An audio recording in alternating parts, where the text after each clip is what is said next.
இயற்கையை மருந்து சேனலுடைய மேலும் பல பதிவுகளை தெரிந்து கொள்ள இந்த சேனலை சப்ஸ்கிரைப் செய்யவும், பெல் பட்டனை அழுத்தவும். மேலும் மருத்துவரின் ஆலோசனை பெற இந்த வீடியோவில் உள்ள எண்ணிற்கு தொடர்பு கொள்ளவும். இயற்கை மருத்துவ வணக்கம். நான் உங்கள் சோனாரிதாஸ். இதுவரைக்கும் நம்முடைய சேனலை சப்ஸ்கிரைப் பண்ணாதவங்க சப்ஸ்கிரைப் பண்ணிக்கோங்க, ஃபாலோ பண்ணாதவங்க ஃபாலோ பண்ணுங்க, லைக் பண்ணாதவங்க லைக் பண்ணுங்க. முக்கியமாக இந்த வீடியோவை எல்லாருக்கும் ஷேர் பண்ணுங்க. சரி, நம்ம அற்புதமான ஒரு மூலிகை பற்றி பார்க்க போகிறோம். என்ன அப்படி சொன்னால், செரிமானம் சம்பந்தமான பிரச்சனையை சரி பண்ணக்கூடியது, பிபியை நார்மலாக்கும், கெட்ட கொலஸ்ட்ராலை சரி பண்ணும், நோய் எதிர்ப்பு சக்தியை அதிகப்படுத்தும். இப்படி பல்வேறு குணங்கள் உள்ள ஒரு மூலிகை நம்ம பயன்படுத்திட்டு இருக்கோம். நிறைய பேருக்கு தெரியாது. அதுதாங்க புளிச்சக்கீரை. தம்பி, தேவையில்லாத சும்மா இருக்கியா? புளிச்சக்கீரையில் போய் அவ்வளோ இருக்குமா? அவனா இருக்குது.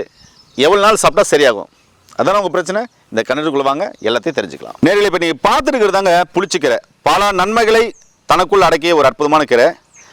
ரத்த அழுத்தம், அதாவது ஹை பிபி சம்மந்தமான பிரச்சனைகளை முற்றிலுமாக சரி பண்ணும். காய்ச்சல், இரும்பல், மலச்சிக்கல் இருக்குதுன்னா இதை தொடர்ந்து சாப்பிட்டு வந்தீங்கன்னா அந்த பிரச்சனைகளை கொஞ்சம் கொஞ்சமாக சரி பண்ணி முற்றிலுமாக குணமாக்கும்.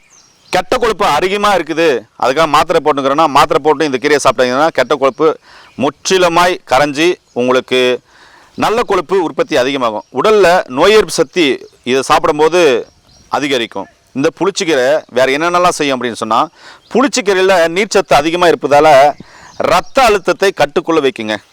அதே மாதிரி கெட்ட கொழுப்பை குறைச்சி நல்ல கொழுப்பை அதிகரிக்கும். புளிச்சக்கீரையில் கெட்ட கொலஸ்ட்ரால் மற்றும் அந்த கெட்ட கொலஸ்ட்ராலுக்குரிய எல்லா பிரச்சனையும் சரி பண்ணி நல்ல கொழுப்பை அதிகரிக்குங்க.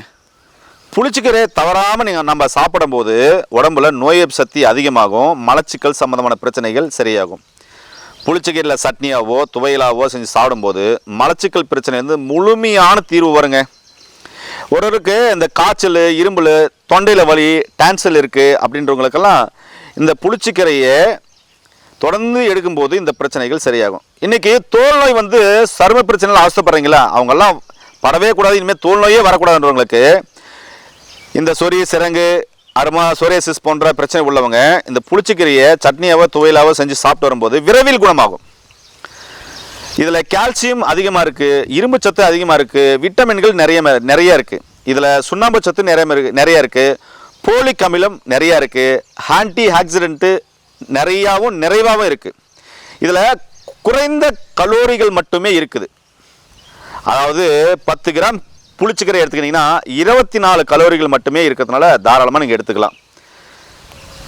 பசியை குறைச்சி வயிறை நிரப்பும். அதாவது வயிறு நிறைஞ்ச மாதிரி இருக்கும், பசி குறையும். அப்போது இந்த கீரை எடுக்கும்போது நீங்கள் சாப்பிடும்போது நார்ச்சத்து அதிகமாக இருக்கிறதுனால பசி உணர்வை குறைச்சி நீண்ட நேரம் பார்த்தீங்கன்னா வயிறு திம்முன்னு இருக்கிற மாதிரியே நல்லா இருக்கிற மாதிரி இருக்கும். அப்போ என்ன ஆகுனா உடலில் இருக்கிற எல்லா நோய்களும் குணமாக ஆரம்பிக்கும். இந்த கீரை நாம் எப்படி எடுத்துக்கலாம், எத்தனை வேலை எடுத்துக்கலாம் தான் கேட்பீங்க. அது எத்தனை வேலை எடுக்கலாம், எப்படி எடுக்கலான்றதை சாப்பிட்டே உங்கள் கூட நான் பேச போகிறேன். நான் இவ்வளோ சொன்ன நன்மைகள் எல்லாம் இதில் இருக்குது. நான் சொன்ன நோய்கள் எல்லாம் குணமாகும்.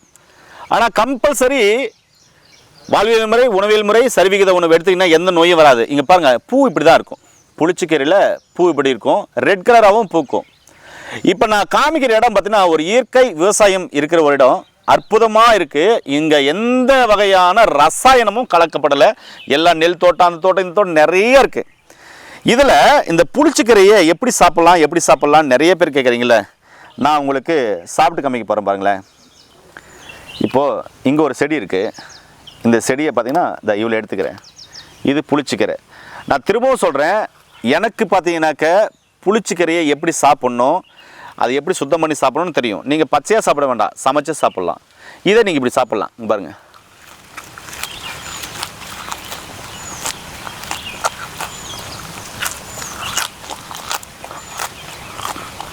இந்த புளியாம் பூவை சாப்பிடுவீங்கள அந்த டேஸ்ட்டு, புளியாம் பழத்தை சாப்பிடுவீங்கள அந்த டேஸ்ட்டு தான் இருக்கும். சூப்பராக இருக்கும். இப்படி சாப்பிட்ணும். நீங்கள் காலை மதியம் பார்த்தீங்கன்னாக்கா கூட்டாவோ சட்னியாவோ சாம்பாராவோ கூட வச்சு சாப்பிட்லாம். இன்னும் நிறைய விஷயங்கள் நம்ம பேசலாம் வாங்க. நேரில் நான் சொன்ன எல்லா விஷயமும் பார்த்தீங்கன்னா இதில் இருக்குது. நல்லா டேஸ்ட்டாக இருந்துச்சு, புளிப்பாக இருந்துச்சு. நான் சாப்பிட்டு காமிச்சேன். எனக்கு மூலிகைகள் பிடிக்கும். அதில் எப்படி நஞ்சு இருக்குது, நஞ்சு இல்லையா, நஞ்சு இல்லாத மூலிகைன்னு தெரியும். அதனால் நான் சாப்பிட்றேன். ஆனால் நீங்கள் இதை அழைச்சி ஒருவேளை ரசாயனங்கள் தான் மஞ்சள் தூள் உப்பு போட்டு கழுவி அதுக்கப்புறம் சமைச்சு சட்னியாவோ துவையலாவோ சாப்பிட்டு வரும்போது நான் சொன்ன எல்லா பிரச்சனைகளும் சரியாகும். இது வரைக்கும் நம்மளுடைய சேனலை தயவு செஞ்சு சப்ஸ்கிரைப் பண்ணுங்கள், ஃபாலோ பண்ணுங்கள். இந்த வீடியோ எல்லாருக்கும் ஷேர் பண்ணுங்கள். ஏன்னா ஒவ்வொரு கண்டென்ட்டும் பார்த்தீங்கன்னா கஷ்டப்பட்டு போடுறோம். எங்களுடைய நோக்கம் அறியப்படாத மொழிகள், தெரியாத விஷயங்களை மக்களுக்கு தெரியப்படுத்தணும் அப்படின்னு சொல்லிட்டு முயற்சி பண்ணுகிறோம். நான் உங்கள் அன்பு சோனா ஹரிதாஸ். நன்றி, வணக்கம்.